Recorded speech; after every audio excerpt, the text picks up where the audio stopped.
Okay, Akshay, we'll park it at that, and we'll request you to wait by as we speak with the management of RVNL. Just joining us at this hour, Mritunjay Pratap Singh, who's the Director Operations at RVNL, joins us. Welcome, good afternoon, sir. I want to first start off with the kind of tailwind you're seeing as orders start to pick up in the system. FY25 not a particularly impressive year because, sir, there were slew of elections. Do you see all of that now start to fade away? And is the tailwind strong? Just give us that perspective. Thank you very much. As you said, we see the tailwind is now getting stronger, and we hope that in the current financial year, and we are already seeing the orders are flowing in the Q1 of this financial year, and we hope to continue this momentum in coming quarters also. And not only the orders, we are hopeful of getting orders from India, but also we are quite upbeat on getting some of the orders from our projects which we are pursuing abroad also. So what is the composition these days in terms of, say, if you are pursuing orders worth 10,000 crore in all, how much of that would be India, how much of that would be abroad, and what's the win rate in both of those geographies? Yeah, suppose we are pursuing orders worth 10,000 crore, as you said. So in that, roughly the orders which we are pursuing abroad is in the range of around 3,000 to 4,000 crores. And current our strike rate is roughly in the range of, in the domestic, it is, if you see the weighted strike rate, considering the civil sector, electrical sector, so it will be roughly around 15% is our strike rate, 15 to 17%. And abroad, our strike rate is around 10%. And sorry, sir, are the margins abroad better than India?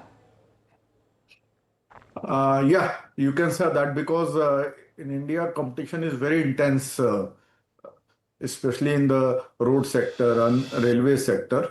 But when we are quoting for the projects abroad, the margins are, we are expecting better margins there. It is considering our past experience also for the projects which we are executing abroad, because the level of competition is not that much, and their system of bidding is slightly different also, and it is not exactly everywhere. It is only cost base. They give adequate weightage to the technical expertise also, and how the company is presenting its technical presentation, be it manpower, machinery, or its methodology and systems. So it's basically a system which is considers both technical expertise as well as the financial score. Mr. Singh, good afternoon. This two-part question, this Vande Bharat manufacturing JV, there were delays earlier. I believe the production is starting in June 2026 now. Would that be a fair assessment, or are there delays to that timeline? And part two of my question is the whole railway ecosystem. It had a very strong leg up 2023, maybe early 2024. I think from mid 2024 until now, there is a bit of a slowdown out there in ordering activity, etc., etc. Do you sense a pickup sometime soon in that too? Yeah, first of all, I'll answer your first question. The Please. Vande Bharat, it is very much on track now, and we are expecting to roll the first prototype in June 26, and followed by a second prototype in next 2 months' time. And after the proving trials, the regular production is likely to start somewhere in December 26. So we are quite upbeat on our Vande Bharat production setup. And currently, all the major vendors, etc., have been finalized, and the prototype production has started in Latur factory. And as you said, there was some dip in the activity in the FY24-25 due to multitude of reasons.